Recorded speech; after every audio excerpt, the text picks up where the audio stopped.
ગુજરાતીમાં એક કહેવત છે કે લોભિયા હોય ત્યાં ધૂતારા ભૂખે નહીં મરે. નમસ્કાર દર્શક મિત્રો, ગુજરાતીમાં એક કહેવત છે કે લોભિયા હોય ત્યાં ધૂતારા ભૂખે નહીં મરે. આપણે છેલ્લા કેટલાક સમયથી જોયું છે કે કેટલાક ભેજાબાદ લોકો એવી છેતરપિંડી કરે, એવી તરકીબો અજમાવે કે પોલીસ પોતે પણ ગોથા ખાઈ જાય. આવી જ એક તરકીબ હરિયાણાથી સામે આવી છે. હરિયાણા ક્રાઇમ બ્રાન્ચે 2 આરોપીઓની ધરપકડ કરી છે અને એક આખા નેટવર્કનો પર્દાફાશ કર્યો છે.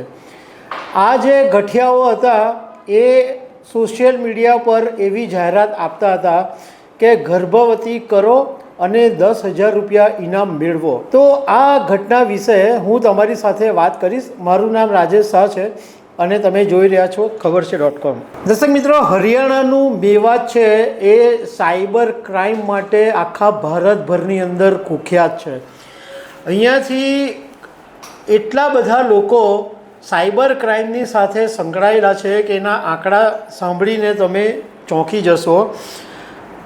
આવી પ્રકારની જે છેતરપિંડી છે એમાં 400થી વધારે લોકો જોડાયેલા છે અને છેલ્લા 2022-23 સુધીમાં 300 કરોડ રૂપિયાની છેતરપિંડી માત્ર આ હરિયાણાના મેવાતથી થયેલી છે અને પોલીસને 66,784 ફરિયાદો મળી છે અને એમાંથી 46.91 કરોડ રૂપિયા અત્યાર સુધીમાં પોલીસ રિકવર કરી શકી છે.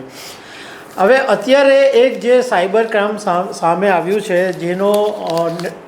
જેનું નેટવર્કનો પર્દાફાશ પોલીસે કર્યો છે.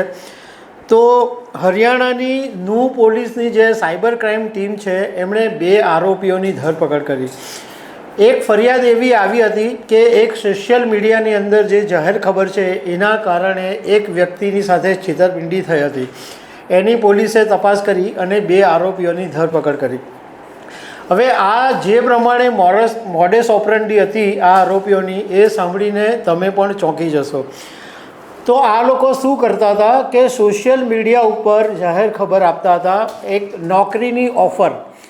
એમાં એ લોકો એમ લખતા હતા કે તમે પ્રેગ્નન્ટ કરો અને 10,000 રૂપિયા કમાઓ. એમાં એ લોકો એવું લખતા હતા કે ઘણી બધી એવી મહિલાઓ છે જે લગ્ન પછી મા બની શકતી નથી. આમાંની ઘણી બધી શ્રીમંત પરિવારની પણ મહિલાઓ છે અને તેઓને મા બનવું છે, એટલા માટે અમારી એજન્સીનો સંપર્ક સાધ્યો છે. એટલે જો તમે ગર્ભવતી બનાવી શકતા હો આવી મહિલાઓને તો તમને 10,000 રૂપિયા ઇનામ આપવામાં આવશે.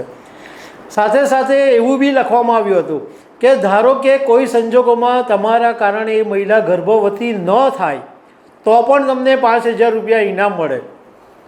અને સાથે સાથે એક નીચે નોંધ બી લખવામાં આવી હતી કે આના માટે તમારે 750 રૂપિયા રજિસ્ટ્રેશન ફી ભરવી પડશે. અને આ રજિસ્ટ્રેશન ફી પણ અમે એટલા માટે લઈ રહ્યા છે કે આની અંદર સિરિયસ કસ્ટમર હોય, જે ખરેખર આમાં ભાગ લેવા માંગતા હોય એ આવે, કોઈ બીજા બધા નહીં આવી જાય. એટલા માટે અમે ખાલી 750 રૂપિયા એક રજિસ્ટ્રેશન ફી રાખી છે. હવે નવાઈની વાત એ છે કે આવી જાહેર ખબર વાંચીને ઘણા બધા લોકોએ અરજી કરી નાખી હતી.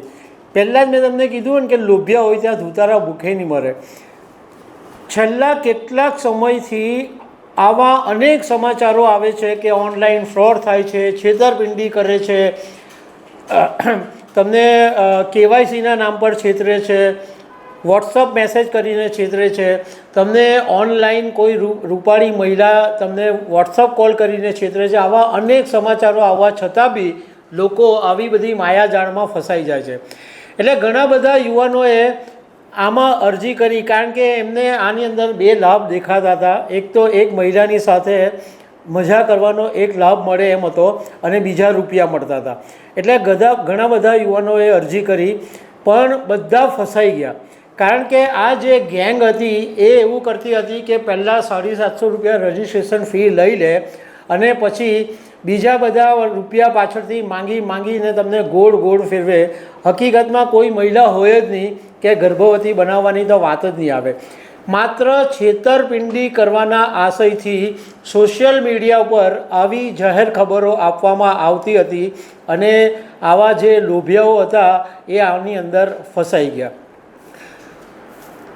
હવે જે મેં તમને વાત કરી કે જે હરિયાણાનું મેવાત છે એની અંદર આવા તો 40 ગામો છે કે જે માત્ર સાયબર ક્રાઇમની સાથે સંકળાયેલા છે અને 1065 લોકોની અત્યાર સુધી ધરપકડ કરવામાં આવી છે.